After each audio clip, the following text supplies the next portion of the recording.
Hello and welcome everyone to by far the fastest episode of Bounce Off we will have all season, because for various different reasons I didn't get a chance to watch the games live, and so I've watched them all this morning as quickly as possible before I have to get to work. So let's get into last night's action. This is Bounce Off, the #1 SlamBall podcast worldwide. I am your host Sam Roberts. You can find me on social media at Quantum Roberts. That's QUANTUM Roberts. Let's get into the headlines from last night's action. The Slashers get some statement wins. The Buzzsaw keeps second place within reach, and the Wrath desperately need a stopper. That is what we're going to talk about today. We've got 3 matchups from last night to talk about. Then we've got technically 3 matchups coming this evening that we will sort of do a little quick preview for, and that's everything we've got on Bounce Off today. If you are watching on YouTube, comment down below, let us know what you think of the games, of what we're talking about, etc. If you are on Apple Podcasts or any sort of podcasting app that lets you rate and review this podcast so that more people can find out about the awesome sport of SlamBall. How fast was that? All that in 1 minute and 4 seconds by my count. Alright, first game of the night last night is one of the best games of SlamBall we have had all season, and it feels like I'm saying that more and more as the season progresses. It was Wrath, it was Slashers, it was a game that ended up being 62-64 in favour of the Slashers. Here are the cliff notes from this game and the biggest things to take away going forward into the playoffs and with the rest of this last weekend of action. First of all, what was being mentioned on commentary was that if the Wrath could win both of their games tonight, they could potentially take second place, depending on what the Buzzsaw did in the other matchup of this evening. Now, the Wrath obviously lose this match, so they do not have an opportunity to get second place anymore, but they could still potentially clinch third, depending on how the rest of this weekend goes. Immediately, I want to point out that their offense seems slightly stagnant outside of give the ball to Ty McGee and have him do something, or give the ball to Darian Slade so that he can create something different from just the Ty McGee scoring. Because if McGee isn't getting it off, or if they're targeting him, or if there's a focus on him, Darian Slade can get points in around the basket quite quickly with these sort of short jump lays that he's been able to get in, as well as big dunks as well. But it's sort of like, give it to McGee. If McGee can't get it done, give it to Slade. Slade will get us a couple of points, then we can go back to McGee. That's sort of what their offense consists of at the moment. Outside of that, they've got this idea of like a 2-man pop game around the island where someone goes onto the island, a guy jumps into the bottom tramp, and then jumps back to the top tramp. They get a handoff from the guy on the island, and the two of them sort of swap back and forth until eventually they get like a bounce differential against the stopper and they can go up to them. The problem is, while this is an interesting strategy and I like watching it because it's just fun, first of all, it's really hard to time. So if you get it wrong even a little bit, you've either got 2 on the island or 2 in a tramp, and then that's a turnover. Secondly, it only really seems to be Ty McGee and Darian Slade that can really pull this off. Okay, the team still has, an injury in Sean Stith. They still don't have Christian Gray. Stephen Julian III came back last night, but he's obviously missed the last, all of the first 3 weeks of action. So he's not in a condition to contribute a huge amount to this team. All of these are things that you sort of need to be thinking about as we watch the games from last night, right? Very quickly, I'm pulling up the stats so that I can just refer back to anything of significance. Like I said, it's been very rushed this morning here in Bounce Off HQ, but it was a great game, great games to watch early in the morning. I just wish I'd watched them at 3 a.m. rather than 8 a.m. because while the sleep was nice, the rush is not fun. So the offense has got a very linear identity with the Wrath right now. Adding Greg Helt in the trade from last weekend creates a different dimension in terms of distance shooting, but no team in the league is enjoying shooting from distance. The only team that's focusing on shooting from distance are in last place, right? So while Greg Helt is a nice wrinkle to their offensive schemes, it's not something that they want to go to regularly as part of the offense. So he only gets a couple of shots per game. He managed to hit 2 4-pointers this game, right? And there was also a 4-pointer hit from Trey Landers, who is the Wrath stopper. So if you take away those 12 points, this game becomes a lot less close. But that's a weird thing to say because they went in, so what's the point of arguing if they didn't go in? Anyway, while Greg Helt is a great alternative option, right? And he's a big body, he is prone to mental lapses when it comes to decision making, whether it be, And this isn't referring to like the mistakes he made as part of the lava when it was the last minute of a game. That's understandable. I'm talking about he came on, he scored a big dunk, and then he immediately fouled someone because they were going into the tramps and he hit them. And that's sort of like, he makes those sorts of mistakes regularly. So does he give you enough on the offensive end to justify the mistakes he makes defensively? I'm not entirely sure. Talking about the Wrath offense, again, Ty McGee continues to be the focal point for this team. He ended with 33 points, 11 of 19 shooting, almost all of those coming as rim attacks. And included in that like list of accomplishments were 2 of the craziest self alley-oops we've seen all season. One of the early baskets for the Wrath, he sort of was on the island and gunned the ball off the backboard so that Karstjan's, the slasher stopper, sort of gets turned around looking for where the pass went. And by that point, McGee's caught the ball again on the island and he jumps into the bottom tramp and goes up. The second one, basically the same idea. He guns it off the backboard, but this time it falls short. It goes into the bottom tramp.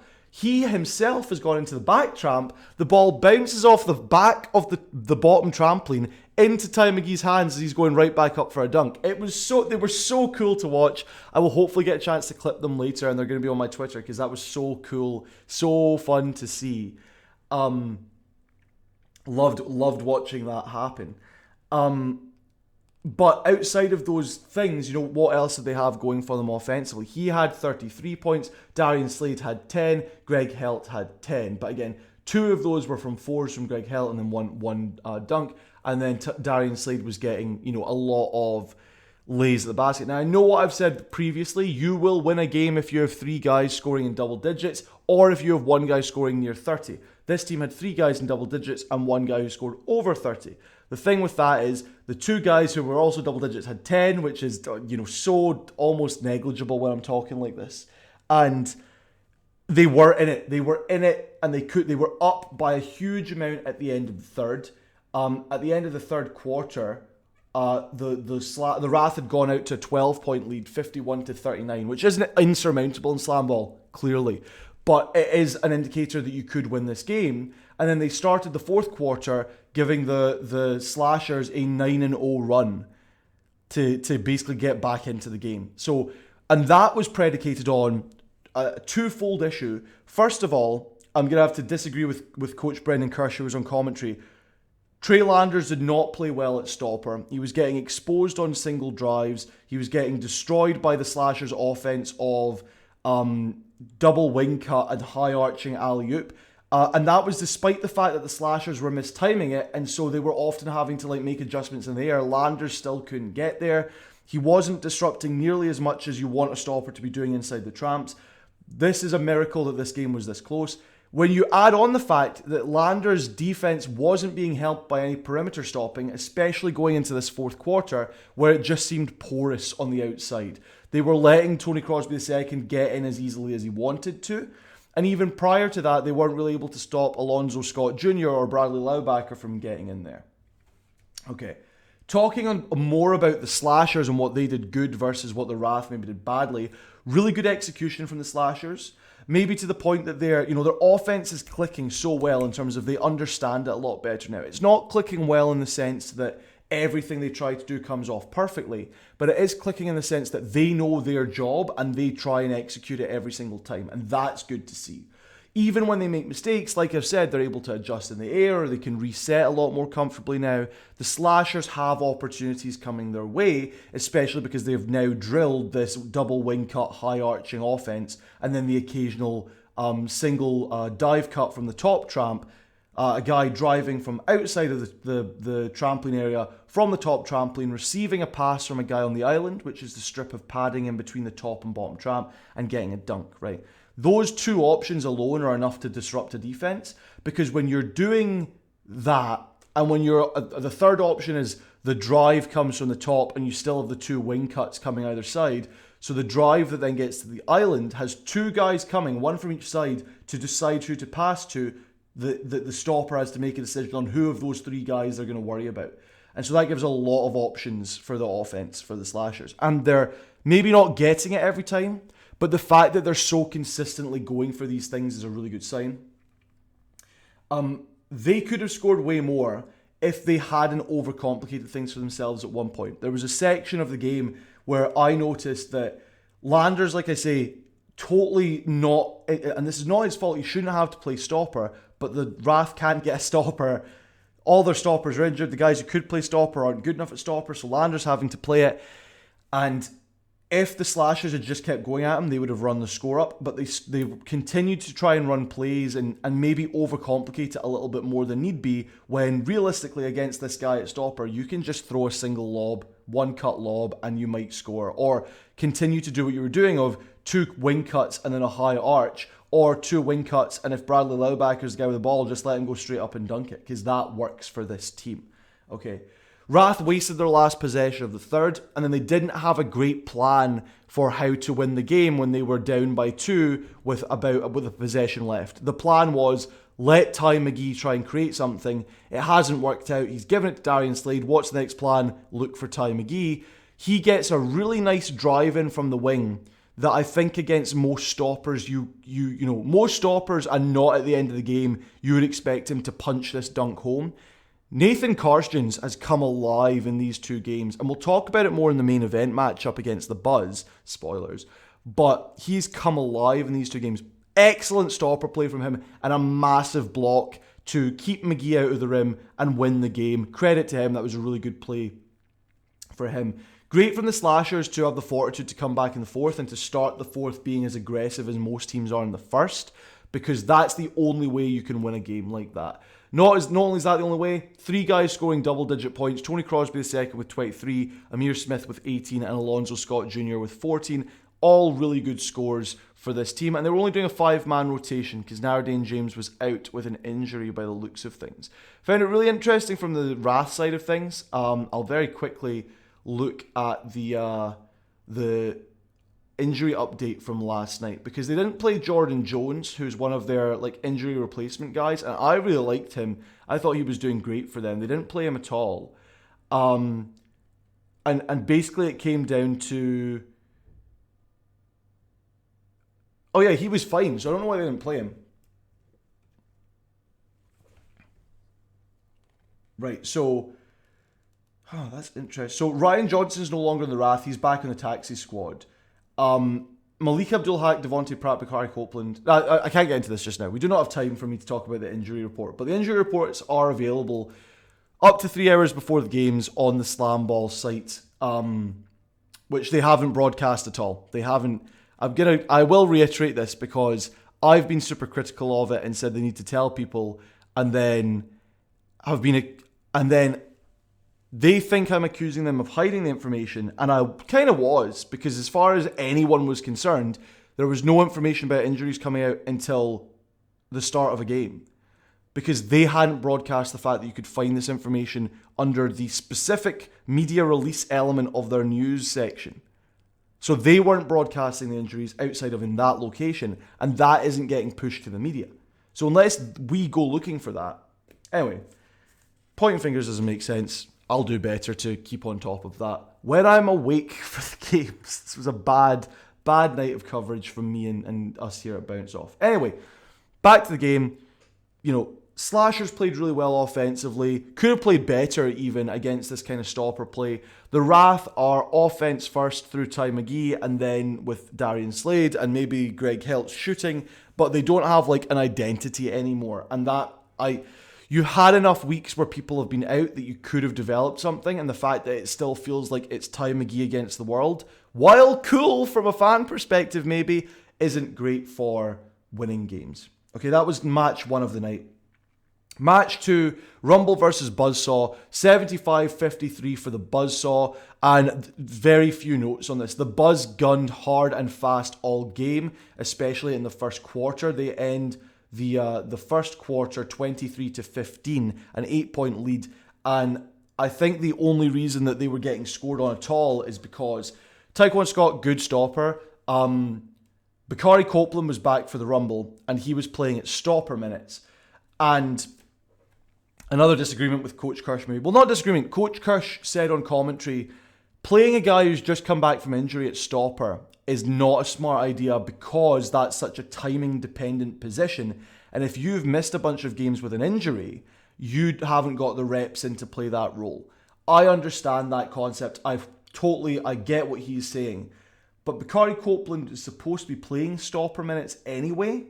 And by playing him at stopper, you unlock Tamyrick Fields in the offensive end. And then you have Tippins Hill and Tamyrick Fields as a nasty 1-2 combo. Big guys, big bodies with length that can attack. So even though Tyquan Scott is a great stopper, he's got two big guys running at him regularly. And I think that's the only reason that the Rumble is able to get in and score, right, to get those 15 points. They would have done even better if the first quarter hadn't consisted of jump shots from the outside, which wasn't everything, but their first play of the game was a 4-point shot versus the Buzz, who got 5 straight dunks just going at Bakari Copeland or whoever was put under the basket at stopper. They were going hard and they were going fast because they knew that they needed to come out with a quick start. They needed to maintain strong defense and they needed to hold on to a lead for the whole game and run up the score because, we talked about it.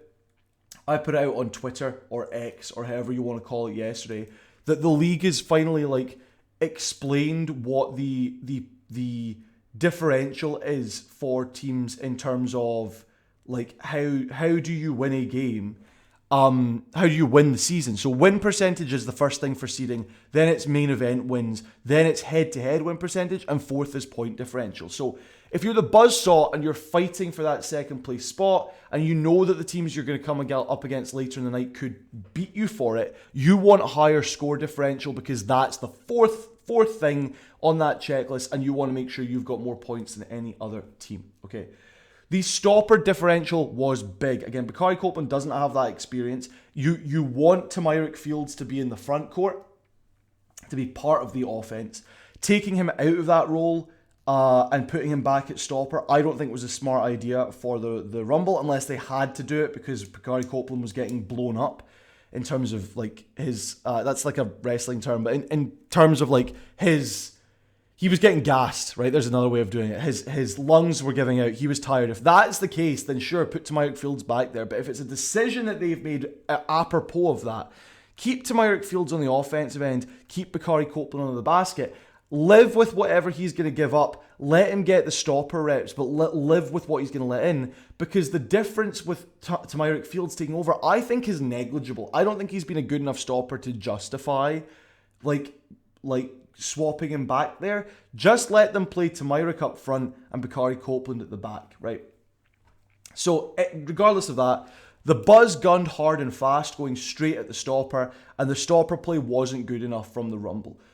Ty didn't blow me away. Ty Scott for the Rumble for the Buzz didn't blow me away in this game, but he was consistently there, consistently challenging. Even if he was getting dunked on, he was getting in the air and he was getting in the guys' faces, not making it easy for them. That creates tiredness in the opposition's offense. That can wear them out. So really good from him in terms of that. But he was doing it in the air and in the trampolines. Again, they still let in 53 points. It isn't like a blow-away defensive game from him, right? Let's have a quick look at the box score, because I might be doing him a disservice and his LBRs and everything might be huge. But it didn't feel massive. But what felt massive was just that he was there and a regular presence and something that the Rumble needed to be aware of, okay? So like I said, maybe I'm doing him a disservice. The other part about the scoring, every player, 5 of the 7 players that suited up for the Buzz last night scored in double digits. Tyquan Scott had a fine game. 8 stops and 7 LBRs. That's what you're expecting from a starting stopper that plays the full game. So, fine game, but you need a fine game minimum, right? You need a fine game minimum to win games. And so a fine game from him isn't a bad thing, especially when the team is able to score as much as they did. That's basically what it comes down to. That's the sentence. You can tell I'm rushing this morning. But Ty didn't blow me away, but he didn't bow down on the defensive end. He got in their face. The Rumble still don't have consistent stopper play, but they at least have bodies they can throw in that role, unlike the Wrath. I think you should have stuck with Bakari Copeland and let him get more reps. If it was an exhaustion thing, I understand the change, but I'd much rather have Tamyrick Fields scoring alongside Kalen Tippins Hill, because when you look at the box score for the Rumble team, it was 15 points for Hill and 18 points for Tamyrick Fields, right? Next up, 10 points for Victor Dean. If you can just get more baskets out of Tippins Hill and Tamyrick Fields, They're a scary double offensive threat. I like that a lot. But they got stopped here. Credit to the Buzz for getting that win and for winning it by, 22 points and really trying to run up the score so that they've got a better chance of making the second seed. And if you make the second seed, you get a bye in the first round of the playoffs. You go straight to the semi-finals on the Thursday. And that's great for rest. That's great for the ability to train more. That's great for not potentially injuring someone having to play the quarterfinal game. Or the quarterfinal game. A lot of Pepsi Max to start the day. Fun start. Main event matchup. The Slashers give a big statement win against the Buzz, who yet again, and this time they don't have the excuse that the Wrath had of not having a guy who's a good stopper. Tyquan Scott is a good stopper. The Slashers' offense is clicking so good, right? And that first game against the Wrath, there was a couple of mistakes made and they adjusted for it. This game against the Buzz, zero, like the same mistakes weren't being made. Yes, they were making other mistakes, right? They were having turnovers, and they were doing silly things or whatever.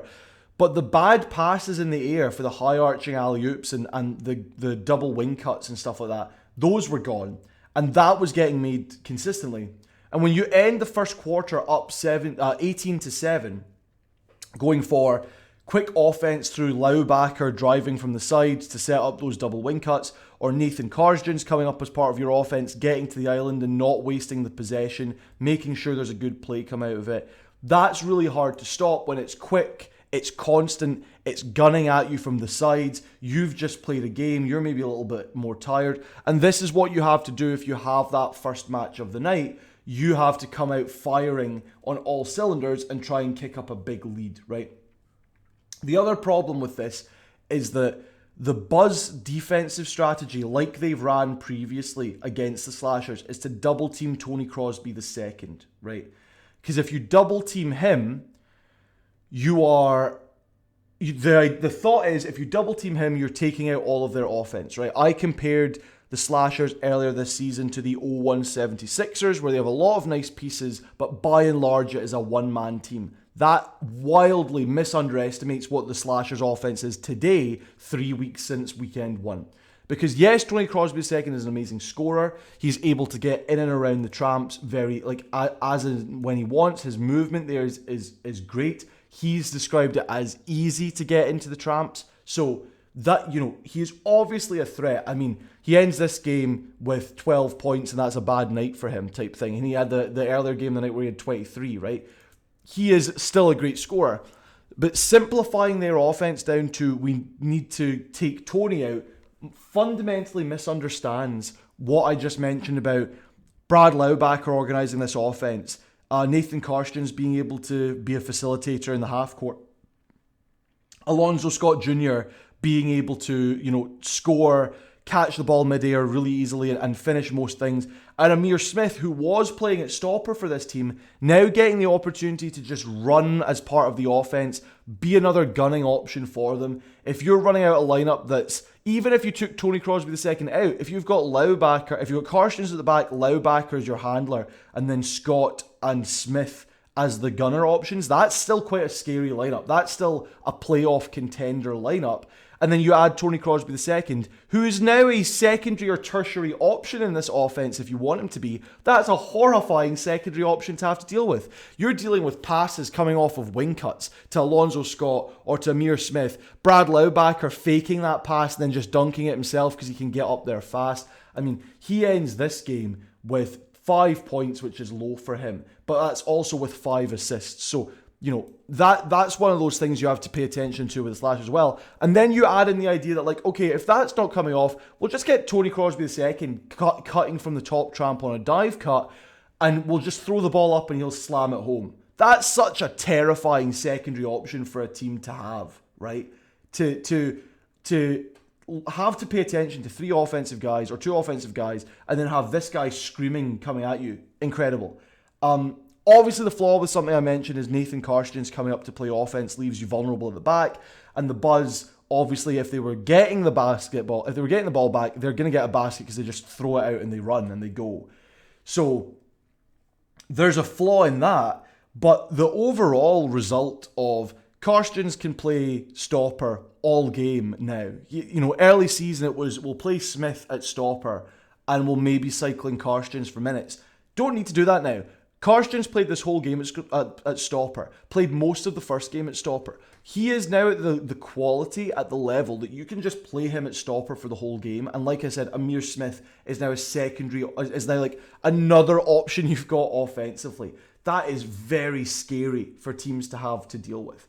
The Buzzsaw just weren't as fast coming out into this one as they were in the previous game or as they were versus the Slashers in this game. The speed was just a lot for them to have to deal with coming in from a game that they just played where they were trying to run up the score. And the other thing is the doubling of Tony Crosby II not just ignores the rest of the offense that the Slashers have, but it also limits your availability for perimeter defense if you've got two guys on one. It means you can't cover everyone as much. And Taekwon Scott, great stopper, can't deal with that high-arching double wing cut alley-oop, but you definitely can't deal with it if all of your defensive focus is on one guy and you're letting the other two cut into the tramp as much as they want. Because then what's he supposed to do? He's got to honour the ball. And then if he's honoured it a couple of times, he knows that the play is going to go over him, except he doesn't because then Laubacher can just score with the ball. So he's been put in a really difficult position by the double teaming of Tony Crosby II. It worked in previous games, but that was because the Slashers weren't as comfortable with this offensive setup. In that previous game, when they did that, when they double teamed Tony Crosby II, it made it look like the double wing cut high arching alley only worked if it was Laubacher and Crosby. They've gone away, they've retooled, they've trained. Now, Laubacher can do that with Crosby, with Smith, with Scott, like that, and he can just do it on his own if he wants to. So, very scary offensive development from the Slashers. The Buzz are still a great defensive team, but in trying to develop more of an offense, it's so hard to find a balance there. And especially when over the course of the game, your stopper's getting more and more tired and you're giving him less and less help on the perimeter. That being said, both these teams were gassed by the end. So if a team comes out swinging hard and fast and you defensively can keep up with them, having been the second team to play on the night, then you have a better chance of beating them late in the main event. But you need to contain them early on, and the Buzz did not contain the Slashers early on, which is why, at halftime, it was 43-26 for the Slashers. A 17-point lead. It had been an 11-point lead. It was then a 17-point lead. Not ideal from them. Amir Smith had 26, Alonzo Scott Jr. had 14, and Tony Crosby had 12. Compare that to the Buzz, who Ralph Bellamy got some really easy dunks. Like, Karstens is great. Fast break, fast movement, really attacking from the Buzz was enough to get past him. And Ralph Bellamy, early doors, was a guy that you expected to do a lot for this Buzzsaw team, and he does it in spurts. You'd really like to see him do more for this team going forward if they're going to have a chance of winning more games. So the way that things shake out after last night's action, with the Buzz winning one game, they now go to, let's have a look at the standings, because I was just going to say it, but I can just look it up. So the Buzz are now 8-5, right? As I said, when the night started, they were 7-4, and the Wrath were 5-4, sorry. And so Comms was like, right, if the Wrath can win both their games, if the Wrath had won both games and the Buzzsaw had lost the first and then not played in the main event, the Wrath would have been above the Buzzsaw. At least they would have been tied in win percentage, and they probably would have been above them when it came to some stats. So they would have at least been within contention for second. They lost to the Slashers, obviously. The Buzzsaw beat the Rumble handedly. That now lays it out so that the Mob are still buying the way that, they've clinched first. Second seed is still up for grabs between the Buzz and the Slashers. It will depend how the rest of this weekend goes. If the Buzz lose their next game and then don't have a main event matchup to play, and the Slashers win their next two games, they will jump up to second, and the playoffs will be totally flipped from how people were expecting. A reminder, first and second place don't play in the quarterfinals. They go straight to Thursday night semi-final matchups. And it'll be the Mob for sure doing that. And then second place is either going to be the Buzz or the Slashers. We will have to find out as the rest of this weekend goes on. The Wrath have clinched a playoff position. It just depends where are they going to end up in that, structure. there is still the potential that... Actually, no, there isn't. So I think Wrath have now clinched 4th. So the top 4 are definitely going to be the Mob, Buzz, Slashers, and Wrath. The reason I say that is because the Griffins are currently at 3 and 7, right? So if the Wrath were to lose their next game and not get a main event opportunity, they would go down to 5 and 6, right? I suppose there is still the opportunity that if the Wrath win both their next games, they could jump over the Slashers if the Slashers lose their next one. So the Wrath could be 3rd. 2nd, 3rd, and 4th are still kind of like fluid, but those are the top 4 teams, are Mob, Buzz, Slashers, and Wrath. Griffins could potentially catch up to the... Well, they could... Oh, this is the thing. So the Wrath are 5 and 5. If they lose their next game, they end the season 5 and 6. The Griffins are 3 and 7. So even if they won both of their next 2 games, they would still end 5 and 7, making them be behind the Wrath. So they are definitely, at best, they can get 5th place, can the Griffins, right? That seems unlikely. When it comes to outside of that, though, the Griffins could still potentially slip down further if they lost their next matchup and either the Lava or Ozone won 2 in a row. That seems unlikely. The Rumble are probably out of contention for a playoff spot. Statistically, they could still make it, but you expect that they're out of contention now. That's the only team that's not likely to be in the playoffs. The Griffins, Lava, and Ozone could all flip and flop for those 5 and 6 spots, and the 7th spot, which would keep them out the playoffs. That is a whirlwind explanation of the playoffs as they look right now in the standings. That was a mess. I apologise. The interesting thing, I talked about Wrath and Griffins being like a important comparison point, and the fact that no one can catch the Mob, and the fact that it looks like the Rumble are out of this thing. Tonight's matchups at 7:30 Pacific time, which is 3:30 a.m. my time. Hopefully I'll wake up for this one.